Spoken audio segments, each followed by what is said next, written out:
Olha, hoje, doutor Marcos Bernardini está com a gente. Vamos falar sobre pensão alimentícia. Seja muito bem-vindo. Como vai? Muito bem, você? Tudo bem? Olha, hoje, tirando suas dúvidas sobre pensão alimentícia, que é um assunto sério. E a lei mudou bastante de uns anos para cá também nesse sentido, né? Verdade. Tivemos uma evolução bem grande. Vamos para as perguntas, gente, que chegaram? Vamos ver a primeira de quem é? Carmen, fui casada por muitos anos e bancava praticamente todas as despesas. Porém, no começo desse ano, nos separamos. Como era eu quem pagava a maior parte das compras, posso pedir pensão dos meus filhos? Qual o valor que posso pedir? As mulheres confundem, às vezes, da pensão ser dela ou do filho. Então, assim, é do filho, não é? Então, não é porque antes ela bancava, não é, a casa e tudo mais, que os filhos não têm direito da pensão. Então, o dinheiro que ela utilizava para custear a casa é agora o pai, como ela ficou com a guarda, parece, sim, não é? Sim, então, o pai tem que ajudar nesse custeio.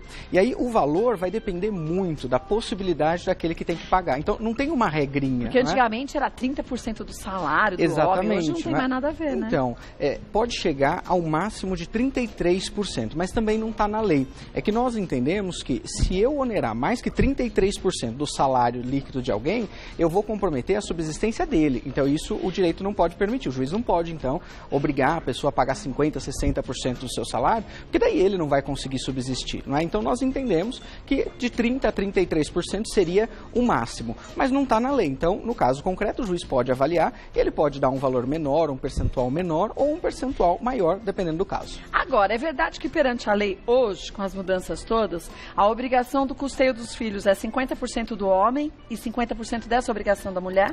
Na verdade, sempre foi, não é? Então, não é porque a mulher ou quem fica com a guarda, não não teria que ajudar. Não é verdade. Então, quem está com a guarda tem as diretrizes, tem a gestão do dinheiro, da educação, do desenvolvimento, e é essa pessoa que vai pagar. Não é? Então é ela que tem a guarda, ela vai pagar a escola, ela vai fazer o mercado, mas ela não tem que roupinhas. Bancar os filhos 50%, quer dizer? Ela tem que contribuir. Então, assim, não é porque ela cuida que ela não tem que dar nada em dinheiro. Fala assim, eu estou cuidando, então não vou dar nada.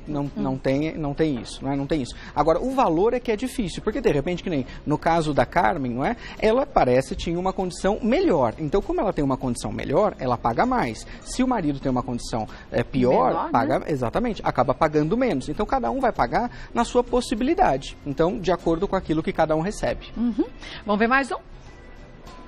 Próximo, Antônia. Estou sendo pressionada pela família do meu ex-marido a perdoar a dívida que ele tem referente às pensões. Ele, inclusive, já foi preso por isso. Existe algo que eu possa fazer para me proteger dos assédios dos parentes dele? Olha, isso é muito comum, né?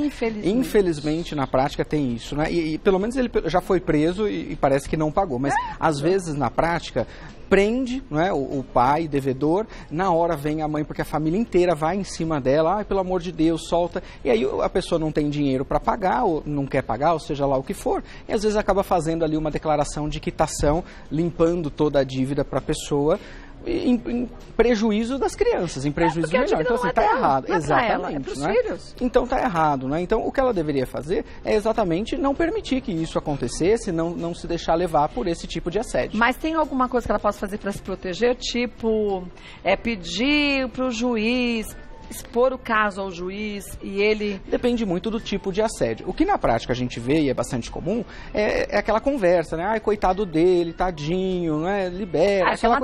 Isso não tem problema, não é? Agora, se for alguma coisa mais, né, sei lá, mais agressiva, aí pode pedir pro juiz tomar uma atitude. E o juiz toma, né? Toma, com certeza. Agora, né, gente, pelo amor de Deus, como o parente dele não vê que ele tá errado? Exatamente. Não é com a ex-mulher, é com os filhos. As pessoas misturam as coisas, quando você vai separa preso, homem e aí mulher. É coitadinho. É sempre assim. E por que se não pode pagar, não fez a revisão de pensão antes? Exatamente. Não é verdade? Algumas vezes a pessoa não tem condição de pagar, mas outras vezes ela, né, realmente tinha condição, poderia ter pago e acabou ali enrolando e não dando prioridade aos filhos. Para punir muitas vezes a ex-mulher, né? Exatamente. Vamos ver mais uma. Marcos, sou casado e minha companheira tem um filho de outro casamento que vive com a gente. Atualmente a pensão que ela recebe não custeia as despesas da criança e parte desses custos agora sou eu quem pago. O pai da criança quer pedir a revisão da pensão, pois alega que eu posso arcar com todas as despesas. Ele pode fazer isso?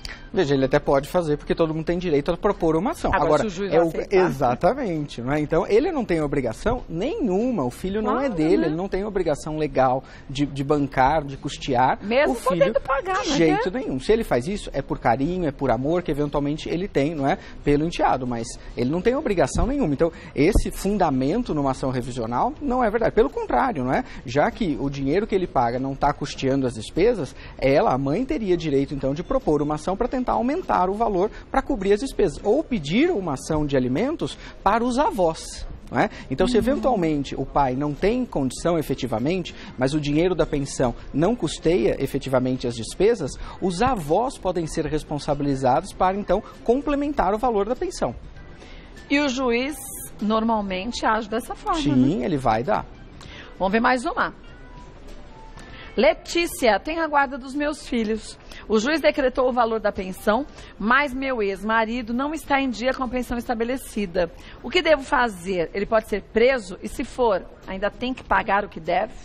Tem que procurar um advogado, e aí o advogado vai, então, entrar com uma medida pedindo para o juiz, então, que ele seja intimado e que ele pague esse valor sob pena de prisão, não é? E hoje a lei é mais rígida, não é? Permitindo que, se não pagar e não tiver uma justificativa plausível, e na maioria das vezes não acaba conseguindo mesmo, não é? A pessoa pode ficar até 3 meses presa em regime fechado. Agora, a única coisa que eu não acho muito justo é que você não pode pegar a pessoa que deve pensão alimentícia e jogar no meio dos bandidos, né? Na prática, não é acontece. Assim que acontece? Não. É comum ficar separado. Não faz o menor é comum sentido, ficar né? separado. Quando prende, até às vezes na delegacia, alguns casos eu já atendi, eles nem deixam junto com os outros, fica numa salinha separada. Às vezes até na sala do delegado, porque sabe que a pessoa não é um bandido. Não é bandido. Ali devendo pensão, vai ser preso para coagir a pessoa a pagar, mas não é bandido, não tem que ficar junto com os outros. Agora, uma coisa que a gente sabe também que acaba acontecendo, os filhos, quando sabem que o pai pode ser preso, até o próprio pai, ou a família do pai, ou a família da mãe, enfim, a família de uma forma geral, fala para a criança tenta pressionar a mãe a não deixar que o pai seja preso. É verdade. Porque e aí é tão triste, né? É o pai, né? É o pai, então, ainda que esteja devendo, ninguém quer ver o pai ou a mãe numa situação dessa, né? Porque, ainda que não fique junto com os outros, é uma situação bastante difícil, né? Imagina o pai sendo levado para a delegacia, conduzido à força, às vezes, para a delegacia, vai ficar preso, ou seja, é bastante difícil. Por isso que a gente não tem que misturar as coisas, tem coisa que a criança não tem que ficar sabendo. É a melhor coisa. Os enroscos, né? Os problemas é melhor tem que ser evitados. Vamos ver mais uma. Adriana, me separei antes do meu filho completar 18 anos. Hoje, ela é maior de idade e começou a cursar faculdade. Porém, o valor que o pai paga de pensão não cobre os gastos dos estudos. Como meu filho é maior de idade, quem deve pedir a revisão? Eu ou ele? Ele, né? A partir dos 18 anos de idade, então, o filho, não é, aquele que recebe a pensão, ele tem a legitimidade, ou seja, só ele é que pode propor a ação para aumentar, para diminuir, ou seja, qualquer tipo de ação, é ele que agora, então, tem toda a legitimidade. Ela não pode mais. E é muito comum na prática, às vezes, o filho tem direito, o pai às vezes pode pagar, mas ele não propõe uma ação contra o pai, porque tem aquela questão, eu vou processar meu pai, eu vou deixar para lá, e às vezes a mãe é que quer, porque sabe que o pai tem uma melhor condição de custear alguma outra despesa. E pela lei, o pai tem que ajudar até qual idade? Não tem idade, né? Até não acabar tem de idade. cursar a faculdade? O que nós temos nas decisões é até a primeira faculdade, né? Até a primeira faculdade. Se a pessoa passa a vida fazendo faculdade. Fazendo faculdade, não estudando, não faz nada, né? Então, é até a primeira, o término da primeira faculdade. É isso que as decisões dizem. Vamos ver mais uma. Vanessa, quando existe a guarda compartilhada, o valor da pensão pode ser dividido? Na verdade, as pessoas confundem muito guarda compartilhada com guarda alternada, não é? Qual a diferença? A guarda compartilhada, a criança, ela fica com um dos pais, não é? Então, mora comigo. E aí, as decisões, em razão da criança, é que são tomadas em conjunto. Não é que fica uma semana comigo, uma com você? Não, isso é guarda alternada. E a guarda alternada, ela é considerada ruim para a criança. Sim, porque a criança não tem uma rotina, né? Ela não fixa, não é? Ela não se fixa, ela não cria raízes, então não vai ter os amiguinhos, a escola às vezes é difícil, o quarto, ou seja, tudo é ruim para a criança quando é estabelecida a guarda alternada. Então, às vezes, até os pais querem a guarda alternada, falam assim, não, vai ficar um tempo comigo, outro com a mãe. o juiz não permite, ou o próprio promotor, ele não permite porque é ruim, é prejudicial. Tem vários estudos dizendo isso. E a guarda compartilhada, não é? A criança fica com um dos pais. Agora, as decisões sempre devem ser tomadas em conjunto. Então, aonde vai estudar, o que vai estudar, se vai em médico, em que médico vai, se pode viajar, se não pode viajar. E isso é bom, né? E isso é bom. Isso é bom porque os dois participam da vida da criança, exatamente. Né? Então, um dos pais, como antes acontecia na guarda unilateral, ele não só paga, não é? Então, é muito comum, às vezes, o pai, na guarda unilateral, ele paga, ele dá a pensão. E a mãe faz o que quer. E ele não tem contato nenhum. Na guarda compartilhada, isso não é possível, não é? As decisões sempre são em conjunto, não é? Então, se o valor da pensão é dividido, na verdade, já é dividido, independente da guarda, não é? Mas, nesse caso, não é dividido por conta de ser compartilhada a guarda, mas por conta de que tanto um quanto o outro têm obrigação de ajudar no custeio do filho. Legal. Vamos ver mais uma. Emanuel, descobri que minha ex-mulher está usando o dinheiro da pensão para gastos pessoais dela e do novo marido. Posso exigir a prestação de contas? Ela pode perder a guarda por esse comportamento? Pode sim. Pode, né? Então mesmo. Você pode exigir a prestação de contas e a mãe, ou seja, aquele que recebe e vai gerenciar o dinheiro da pensão alimentícia, tem que dar conta de todos os gastos, né? E se eventualmente se apurar uma... Né? Exatamente. E aí, se de repente se apurar uma diferença, ela tem que reparar, tem que pegar e devolver esse dinheiro para o filho, não é? Então não vai devolver para o pai, mas devolve para o filho para que esse dinheiro seja usado em benefício do menor e não para quem recebe, não é? Agora, isso não muda a guarda, não é? Para se alterar a guarda ou para se fixar a guarda, o critério que o juiz vai adotar é qual dos pais tem melhor condição de criar. Então não é questão financeira, não é isso que importa. E antigamente era difícil contato. O pai, na verdade, conseguia a guarda dos filhos, não a mãe. Sim, é verdade. Se dava para a mãe de qualquer forma. E hoje é mais equilibrado, é mais justo, eu acho. É verdade. Então, sentido, vai ser verificado no caso concreto qual dos pais teria melhor condição de cuidar, não é? De dar carinho, dar amor, acompanhar na escola, no desenvolvimento diário. Eu digo, gente, mais justo porque existem ótimos pais, ótimas mães e péssimos pais e péssimas mães. Exato. Temos o exemplo do Ronivon. Não é verdade? Pois é. Ele que criou os filhos. E criou muito bem, um excelente Tanto que pai. ele teve o programa Mãe de Gravata. Exatamente. Que ele foi um pai e uma mãe para os filhos. Exatamente. Mas, exemplar. Excelente. Tem mães que são fantásticas, mas tem mães que, na verdade... Por isso que é o caso concreto que vai dizer se vai verdade. ficar com o pai ou vai ficar com a mãe. Sempre o juiz pensa no bem-estar das crianças, né? Sempre. E é isso que importa, não é? Às vezes os pais, eles ficam naquela discussão, porque às vezes, muitas das vezes acabou de se separar, então tá ali naquela briga, às vezes por conta de outras coisas. Às vezes patrimônio, às vezes intriga pessoal, traição, seja lá o que for, e acaba colocando o interesse da criança no meio daquela discussão, usando a criança, e a criança é a que sai realmente prejudicada nisso. A criança fica como barganha, né? Exatamente. Fica ali como moeda de troca. É muito triste.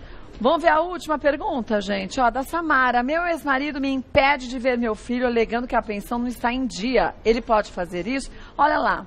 Isso é extremamente comum e é proibido. Uma coisa não tem nada que ver com a outra. E pelo visto o pai tem a guarda, exatamente. né? E hoje, inclusive, isso pode ser punido como alienação parental. Então, a pessoa que impede o outro, não é? De verificar, de acompanhar, de ter o contato ali, o desenvolvimento pessoal, ele pode ser punido a ponto de, em determinado momento, se ficar muito rotineiro aquilo, o juiz pode tirar a guarda desse genitor que não permite que o outro veja. Agora, alienação parental não é só isso, não, né? Não, é falar mal, é ficar ali o dia inteiro buzinando na orelha da criança, falando mal do outro pai. E a criança, às vezes, acaba sendo influenciada por isso, o que é muito prejudicial para a criança. E, às vezes, não fala mal diretamente do outro. Se faz de vítima. Exatamente, chora. Olha, eu já vi casos que a mãe chora. É porque seu pai não está pagando pensão abandonou alimentícia. A gente. Exatamente, olha, eu não consigo, eu queria tanto dar uma viagem para você, queria comprar não sei o quê, mas o papai não paga a pensão alimentícia. Isso é horrível, é muito prejudicial. Ainda que tenha problema na pensão alimentícia, resolva no processo. Né? Agora, eu sempre instigo os casais a darem assistência e permitirem que ambos tenham o contato e desenvolvimento com o filho. Isso é importante para o filho.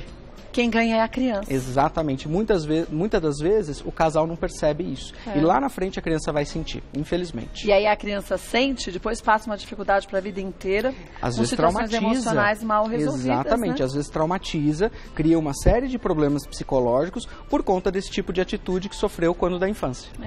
Olha, deixa eu aproveitar, gente, lembrar do seguinte. Melhor coisa é a gente tentar fazer tudo da forma mais leve possível, mas nem sempre isso acontece, porque não depende só da gente, depende dos dois lados. Então, constitua um advogado, é a melhor coisa que se faz, porque assim o advogado vai ver quais são os seus direitos. Às vezes naquela ânsia, naquela vontade de acabar logo com isso, você já assina tudo, não faz isso, porque depois você pode se arrepender, uma vez que assinou, já não volta mais atrás, verdade, né, doutor Marcos? Consulta o advogado, faça com calma, veja o interesse da criança, veja se aquilo realmente está adequado aos seus interesses. Né? É a melhor coisa. Também terceiro. Acho. Olha, vou passar para vocês o site para você entrar em contato, caso você queira, com o Dr. Marcos Bernardini, que é o www.marcosbernardini.com.br. Lá tem tudo sobre o trabalho deles, umas matérias legais também, para você saber quais são os seus direitos, mas quais são os seus deveres também. Obrigada mais uma vez. Sempre bom ter...